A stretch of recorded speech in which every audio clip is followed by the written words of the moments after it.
গুটখা খোৱা ব্যক্তিসকলে এইটো ভিডিঅ' প্লিজ চাব আৰু যদি আপুনি নাখায়ো আপুনি প্লিজ শ্বেয়াৰ কৰিব যাতে গুটখা খোৱা কোনোবা ল'ৰা বা ছোৱালীৰ জীৱন বাচি যায় বহুত জৰুৰী ভিডিঅ' আজিকালি বহুতো ল'ৰা ছোৱালীয়ে মোলৈ মেছেজ কৰে কল কৰি কয় যে ছাৰ মোৰ মুখৰ ভিতৰখন ডাঠ হৈ গৈছে আগতে যিমান মুখখন মেলিব পাৰিছিলো সিমান মেলিব পৰা নাই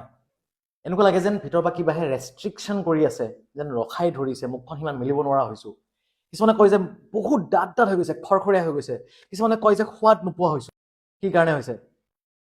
সকলোৰে এটাই কাৰণ যে এইসকল ৰাইজে গুটখা বহুত বেছি পৰিমাণে খায় বা বহুত দিন ধৰি খাই আছে ইয়াক কোৱা হয় অৰেল সাবমিউকাছ ফাইব্ৰোসিছ অৰ্থাৎ মুখৰ ভিতৰৰ সেই লেয়াৰ এটা